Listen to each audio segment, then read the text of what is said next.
छत्तीसगढ़ के स्टूडेंट को मिलेगा सेकंड चांस। अब साल में 2 बार होंगे बोर्ड एग्जाम। 2 परीक्षा देकर पूरक फेल या मार्क्स सुधार सकते हैं। छत्तीसगढ़ में बोर्ड परीक्षाओं के स्टूडेंट को एग्ज़ाम में पास होने के लिए अब सेकंड चांस भी मिलेगा। पहले इसे पूरक परीक्षा या सप्लीमेंट्री एग्ज़ाम भी कहा जाता था। इस सत्र में इसे 2 परीक्षा नाम दिया गया है। माध्यमिक शिक्षा मंडल ने सूचना भी जारी कर दी है। इसके लिए छत्तीसगढ़ बोर्ड की ओर से छात्रों और पेरेंट्स से 9 जून तक इस परीक्षा के लिए सुझाव भी मंगाए गए हैं, ताकि उनके आधार पर इसे लागू किया जा सके।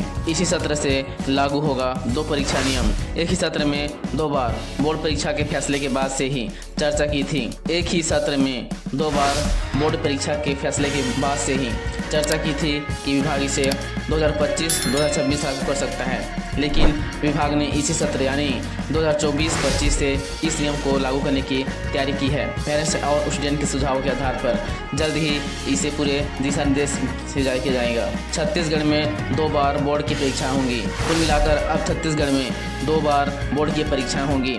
दूसरी बार परीक्षा जून में होगी। इसमें ऐसे स्टूडेंट को मौका मिलेगा जो पहली परीक्षा में फेल, सप्लीमेंट्री या फिर किसी वजह से गैर हाजिर हैं। फायदा यह है कि सेकंड चांस मिलने से कई स्टूडेंट का साल खराब नहीं होगा।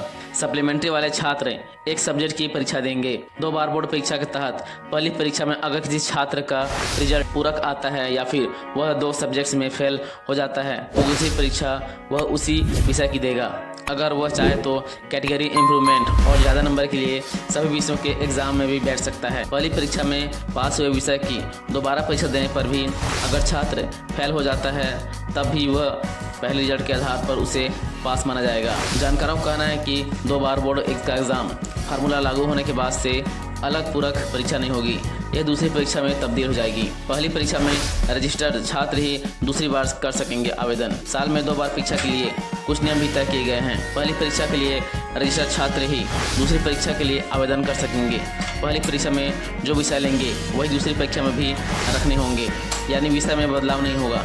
पहली परीक्षा के बाद दूसरी परीक्षा के लिए आवेदन भरे जाएंगे। जिन छात्रों का रिजल्ट पूरक आया है या फिर वे दूसरी परीक्षा के लिए आवेदन कर सकेंगे। श्रेणी सुधार के लिए भी दूसरी परीक्षा के फॉर्म भरे जा सकते हैं। वे छात्र जो आवेदन के लिए पहली परीक्षा में शामिल नहीं हो पाए वे दूसरी परीक्षा में शामिल हो सकेंगे।